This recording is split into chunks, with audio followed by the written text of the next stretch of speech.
Reserve bank of India की तरफ से क्या एक बहुत बड़ी खुशखबरी आम और खास आदमी के लिए निकल के आ रही है। हमारे जो आरबीआई के गवर्नर हैं मिस्टर शशिकांता दास जी, उन्होंने एक सजेशन जारी किया है, एक नोटिफिकेशन जारी हुआ है आरबीआई की तरफ से हर बैंक और एनबीएफसी कंपनियों, क्योंकि हमारे देश में 100 से भी ज्यादा बैंक एनबीएफसी कंपनी काम कर रहे हैं, कि वो चाहें तो विलफुल डिफॉल्टर या राइट ऑफ जिनका उन्होंने लोन कर दिया है तो उनकी भी वो सेटलमेंट कर सकते हैं।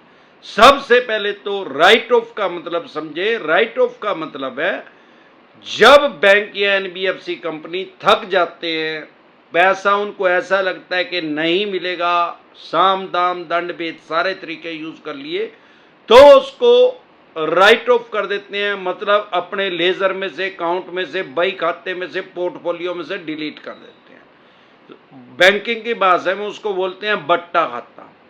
और विलफुल डिफॉल्टर का मतलब क्या है? विलफुल डिफॉल्टर का मतलब है जानबूझ के पैसा नहीं दे रहा भाई ये क्लाइंट। अब सवाल ये आता है कि विलफुल डिफॉल्टर की श्रेणी में अगर कोई आदमी आ जाए तो उसके ऊपर एफआईआर लॉन्च हो सकती है कानून के हिसाब से। अब ये भी सवाल आता है कि करोड़ों आदमियों का विलफुल डिफॉल्टर लिखा हुआ है, उनकी एफआईआर क्यों नहीं हुई? भाई विलफुल डिफॉल्टर की फुल फॉर्म क्या है और किस सिनेरियो में विलफुल डिफॉल्टर काम करता है?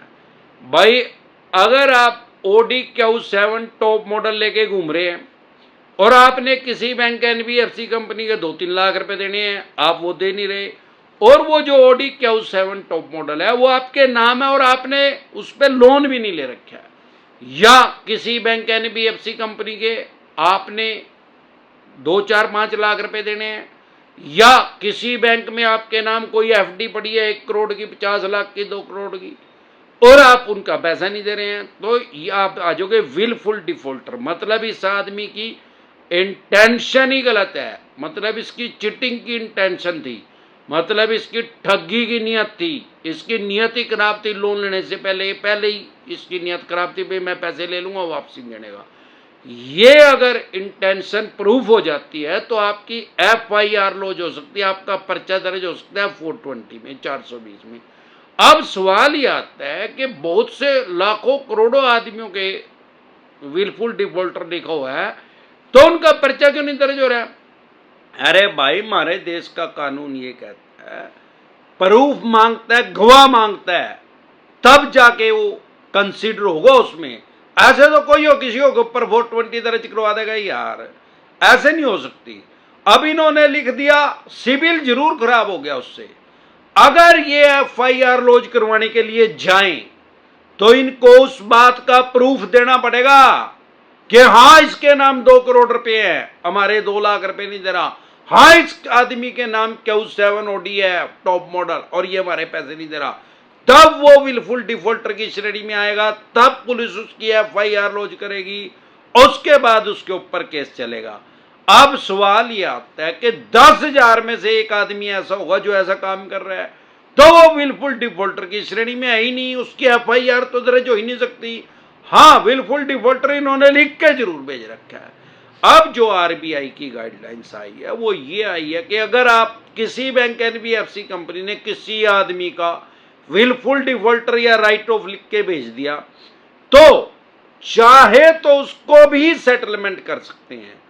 लेकिन सबसे पहले अगर आप सेटलमेंट करना चाहते हैं तो सेटलमेंट करना भी अपनी फाइनेंशियल डेथ करना है। फ्यूचर में कोई भी बैंक या एनबीएफसी कंपनी आपको अनसिक्योर लोन नहीं देगा अगले 4-5 साल तक। हाँ सिक्योर लोन अगले 2 साल के बाद कोई स्कूटर मोटरसाइकिल का मिल सकता है क्योंकि इनका खुद से ही अपना कंपटीशन है। हाँ आप अगर सेटलमेंट करना ही चाहते हैं, अगर विलफुल डिफॉल्टर की श्रेणी में है, इनके अकॉर्डिंग आपके सिविल में वो बात लिखी हुई है, तो 3 महीने के टाइम तक आप सेटलमेंट कर सकते हैं। मतलब ये नहीं है कि 3 महीने तक कर सकते हैं, 3 महीने का आपको टाइम मिलता सकता है। 3 इंस्टॉलमेंट में, 3 ईएमआई में, जितने में भी आपकी सेटलमेंट होगी वो 3 ईएमआई में आप सेटलमेंट कर सकते हैं। तो आपका जो राइट ऑफ है या विलफुल डिफॉल्टर लिखा हुआ है वहां पे सेटलमेंट लिखा जाएगा।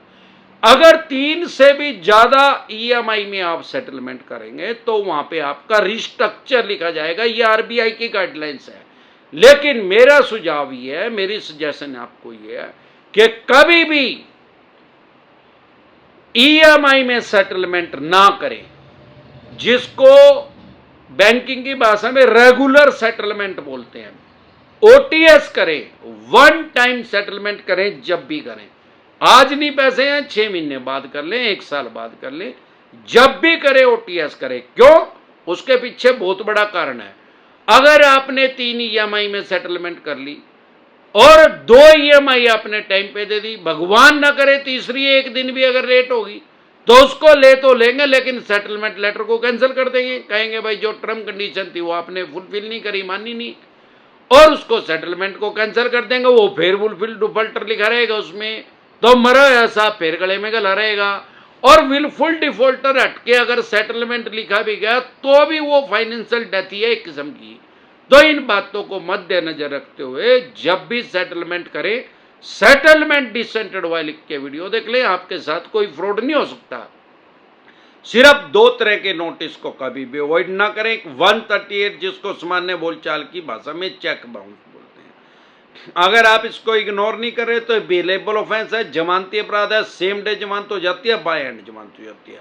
आपको कोई चौवन्नी छाप कह रहा है 2 साल सजा होगी, 5 होगी, 7 है, 100% बकवास कर रहा है भिखमंगा, तुरंत प्रभाव से इसमें जमानत पड़ेगी। तुरंत किसी को कोई जेल में जाने की जरूरत नहीं है, ना जाना पड़ेगा। अगर इसके अलावा अगर आपके पास सरफेसी एक्ट 2002 के अकॉर्डिंग नोटिस आ रहा है, 13(2) का, 13(4) का, सिंबॉलिक पोजेशन का, फिजिकल पोजेशन का, डीएम साहब का, तो अगर आप हमारे से पर्सनल मीटिंग करना चाहते हैं, पर्सनली रिवाइल लेना चाहते हैं, फिर आपका लोन 2 करोड़ का, 5 का, 25 का, 50 करोड़ का, डज नॉट मैटर के कितने करोड़ का या कितने अरब रुपए का आपका लोन है, लोन से रिलेटेड जो भी डॉक्यूमेंट्स आपके पास है वो सभी लेके आप मेरे से पर्सनल मीटिंग कर सकते हैं, पर्सनली एडवाइस ले सकते हैं। 5 स्टेटों में हमारे ऑफिस हैं। अगर आप दिल्ली से देख रहे हैं तो कुंडली में मीटिंग कर सकते हैं, हरियाणा से देख रहे हैं तो एनसीआर में कर सकते हैं, मुंबई से देख रहे हैं तो गोरेगांव में कर सकते हैं, पंजाब से देख रहे हैं तो लुधियाना में कर सकते हैं, और गुजरात से देख रहे हैं तो अहमदाबाद, दिल्ली दरवाजा पे कर सकते हैं। हमारे से पर्सनल मीटिंग करने का क्या प्रोसेस है, आपकी स्क्रीन पे कमेंट बॉक्स के अंदर एक नंबर आया हुआ है 9306347314। इस नंबर को सेव करके डायरेक्ट कॉल करेंगे, कोई रिप्लाई नहीं आएगा। व्हाट्सएप कॉल करेंगे, कोई रिप्लाई नहीं आएगा। व्हाट्सएप मैसेज करेंगे तो तुरंत प्रभाव से रिप्लाई आएगा कि कैसे आप हमारे से पर्सनल मीटिंग कर सकते हैं, पर्सनल एडवाइस ले सकते हैं, टेलीफोनिकली एडवाइस ले सकते हैं, या आपके ऊपर सारे देश के किसी भी कोने में चेक बाउंस का केस हुआ है तो आप हमारे से एडवोकेट ले सकते हैं, अपनी जमानत करवा सकते हैं, बेल करवा सकते हैं। कश्मीर से लेकर कन्याकुमारी तक, आसाम से लेकर गुजरात तक अमरदीप कादियान के पैनल पे एडवोकेट काम कर रहे हैं। हम आपकी बेल करवा देंगे, जमानत करवा देंगे। उसकी फीस कितनी है या हमारे से पर्सनल मीटिंग आप कैसे कर सकते हैं, आपकी स्क्रीन पे कमेंट बॉक्स के अंदर एक नंबर आया हुआ है 9306347314। इसको सेव करके डायरेक्ट कॉल करेंगे, कोई रिप्लाई नहीं आएगा। व्हाट्सएप कॉल करेंगे, कोई रिप्लाई नहीं आएगा। व्हाट्सएप मैसेज करेंगे तो तुरंत प्रभाव से रिप्लाई आएगा कि कैसे आप हमारे से पर्सनल मीटिंग कर सकते हैं, पर्सनल एडवाइस ले सकते हैं, या टेलीफोनिकली एडवाइस ले सकते हैं, अपनी बेल करवा सकते हैं, जमानत करवा सकते हैं। ये नंबर मेरी टीम के पास होता है। एक बार जोर से मिलकर नारा लगाएंगे, जय ससुराल वालों की।